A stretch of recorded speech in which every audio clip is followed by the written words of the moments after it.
Silver 22 John 2026లో 20% నుంచి 25% వరకు పడింది. సో ఇదేం ఫస్ట్ టైం కాదు సిల్వర్ పడిపడటం.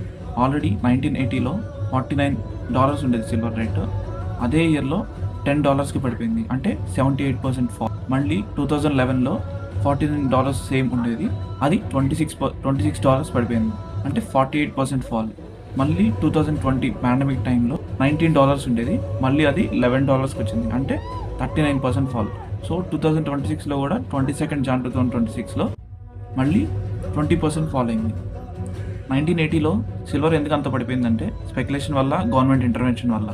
2011లో ఫెడ్ రేట్స్ పెంచింది, డాలర్ స్ట్రెంత్ అయింది, మనీ అంతా ఈక్విటీ మార్కెట్లోకి వెళ్ళింది. ఇప్పుడు దా మిషన్ మీకు నచ్చినట్టయితే ఇన్స్టాగ్రామ్ అయితే ఫాలో చేయండి, యూట్యూబ్ అయితే లైక్ చేయండి, సబ్స్క్రైబ్ చేయండి.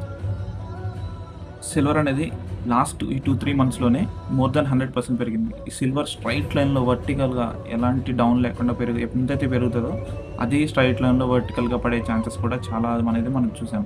సో ఇది ఎందుకు అలా జరుగుతుందంటే, సిల్వర్ అనేది ఒక ఇండస్ట్రియల్ మెటల్.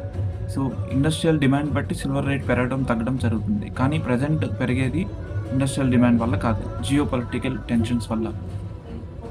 ఈ సిల్వర్లో ర్యాలీ ఎప్పటిదాకా కంటిన్యూ అవుతుందంటే, ఈ టెంపరీ జియో పొలిటికల్ టెన్షన్స్ ఉండేంత వరకు ఈ ర్యాలీ కంటిన్యూ అయ్యే ఛాన్స్ ఉంది. ఎప్పుడైతే ఇవి ఆగిపోతాయో అప్పుడు మళ్ళీ సిల్వర్లో క్రాష్ చూసే ఛాన్స్ ఉండొచ్చు.